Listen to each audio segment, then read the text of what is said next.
আমি আবার চলে আসলাম মোহাম্মদ মনির হোসেন। কাছে কিংবা দূরে, দেশে কিংবা বিদেশে, যারা যেখান থেকে আমার এই ভিডিওটি দেখতেছেন, সবাইকে আসসালামু আলাইকুম। কেমন আছেন সবাই?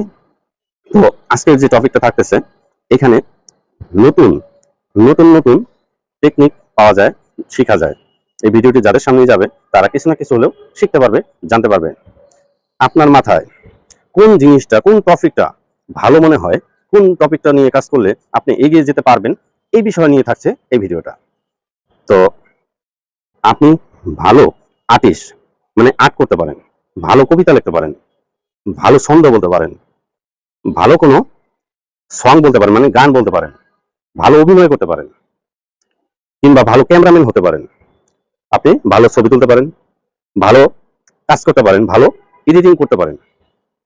আপনার ভিতরে যে ক্রিয়েটিভিটি আছে সেটাকে আগে জেগে তুলুন।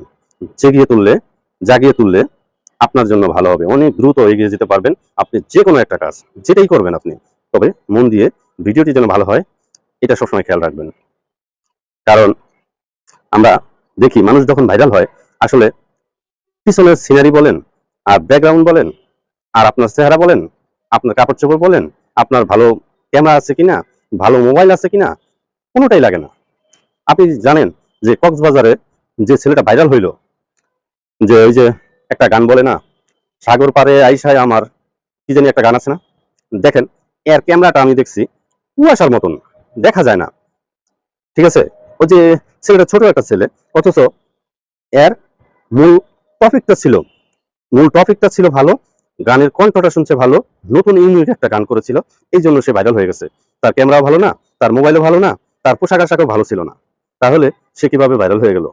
আসলে আপনার মুখের কথা, আপনার পরিবেশনা, আপনার স্টেজ কিছুই লাগবে না, শুধু আপনার প্রেজেন্টেশনটা যদি ভালো থাকে, মানুষ যেন কিছু জানতে পারে, কিছু বুঝতে পারে।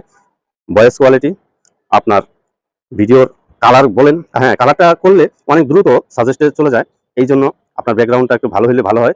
আর যদি বলেন যে না আমার ব্যাকগ্রাউন্ড নাই, আপনি কোনো গাছের বাগানের তলে যেয়ে করতে পারেন, তাহলেই চলবে। কিন্তু আপনার ভয়েস টোনটা থাকতে হবে ক্লিয়ার, আপনার ছবির চেহারা যেন ক্লিয়ার দেখা যায়, এটা থাকলে যথেষ্ট।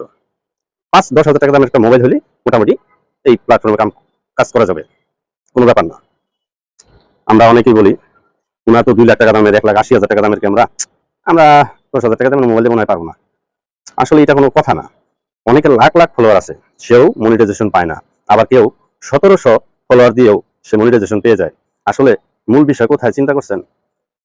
ফেসবুকে মূল বিষয় হচ্ছে ওর যে লাখ লাখ ফলোয়ার, ও মনিটাইজেশন পাচ্ছে না, নিশ্চিত ওর কোথাও ভুল আছে। আর যে নতুন সে বুঝে না, শুধু ভিডিও আপলোড করে আর সুন্দর সুন্দর ভিডিও করে